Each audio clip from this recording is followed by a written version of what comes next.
I'm Megan Van Petten, founder of the Esports Trade Association and host of the Esports Connected podcast.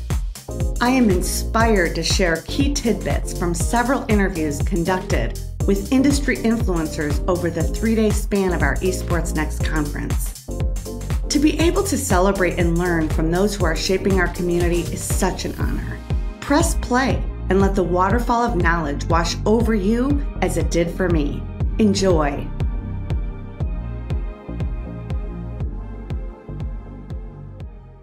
Welcome to the Esports Trade Association podcast. I am still your host, Megan Van Petten. Thank you for joining us for Esports Connected. And I have the honor of having one of our most special guests here of the whole day. And I'm going to tell you why. Roger Payne is with YouGov. And why I'm so excited about today's show is that he is a founding board member, that he's the chairman of our research committee. And I want to thank him with all my heart, because it's one thing to come on board when it's cool, but it's another thing to come on board when it's a blank canvas and a couple of markers, and that's what he did. He came when we had markers in our hand and a blank wall. So a big welcome to you, Roger. Well, thank you. Now I can say I feel like I knew you and us before we were popular. You know, it's like you found the band before they were cool. That's right. But no, it's been great. It's been, what, 3, 4, 5 years? I've lost track of time. That's a great intro. I should be the one who's honored to have the opportunity to be a part of this, given what it's become. So it's awesome.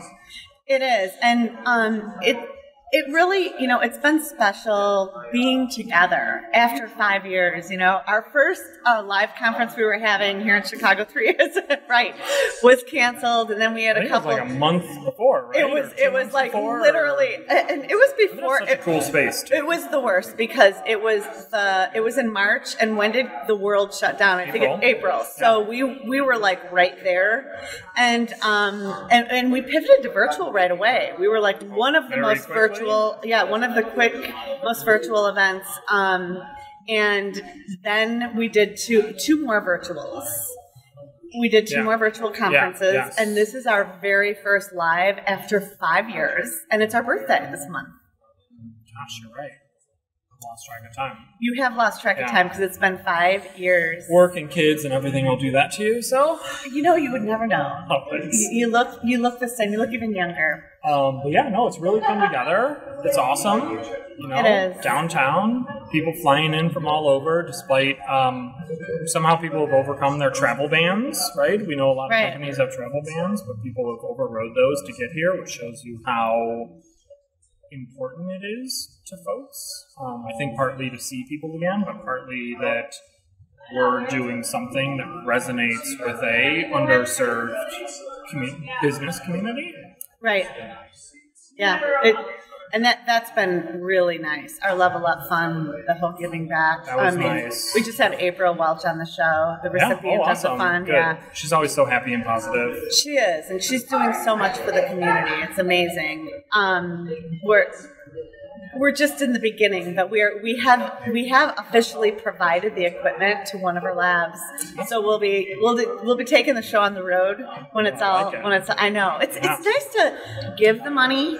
Obviously, giving feels so good, but then it's really nice to see it and touch it and see the children playing and seeing them have their facilities. And, Yeah, what comes of it? That's right. That's the joy. That's what it's all about. That's what it's all about. Yeah, making Chicago better and helping, serving.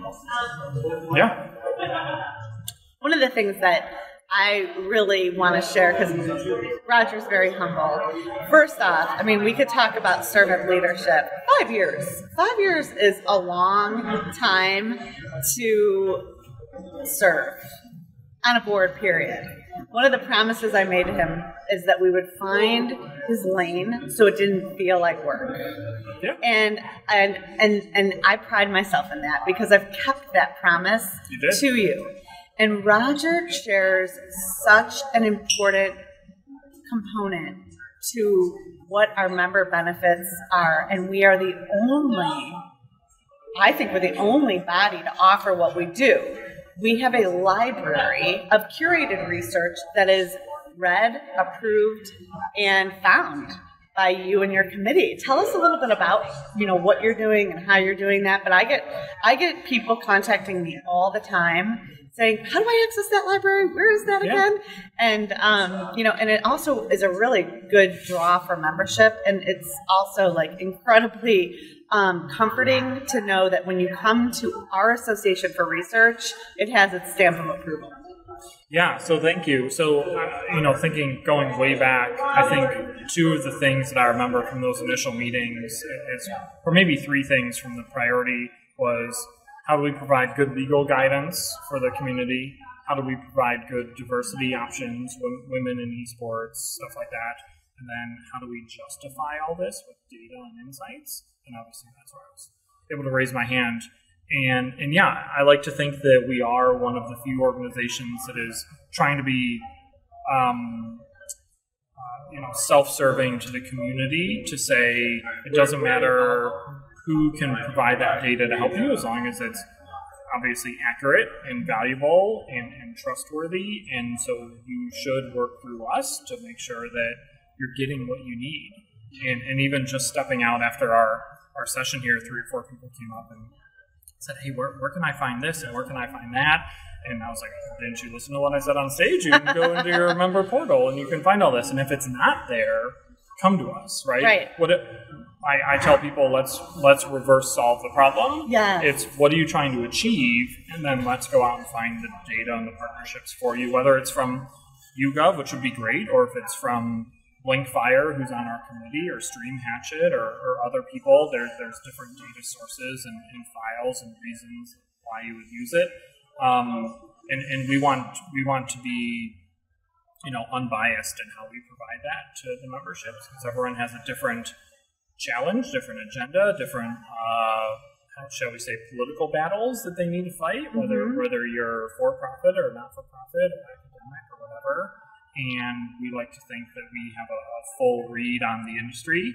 And selfishly, as a kind of closet nerd, if it's something that's not already existing, let's go create it. Let's go run a custom study. Let's go, partner with the larger ESTA. Maybe this is an initiative we can undertake. And that we've been so grateful for. I mean, not only exactly, not only do you talk the talk, you walk the walk, and we do have 2 examples. One, publicly traded company, very large company that said, let's do a custom research study. Yeah. And another company that was doing. We've just been blown away with our partnership, really going above and beyond for our members and our sponsors. Yeah, if you'd like to share a little bit about the details in that too.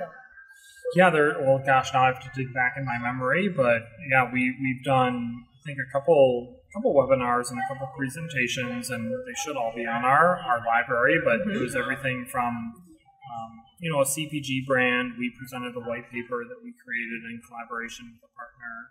So again, and I think those are one-off examples. Yes. I think what's more important is the people that come to us and say, where can I find this data point, right? We had a blog come who's a member, and I'm blanking on their name, so this is embarrassing, but they came to us and said, hey, we need some data points on streaming figures and who's watching what. And we said, great, here's data that YouGov has, here's some stuff from Blinkfire.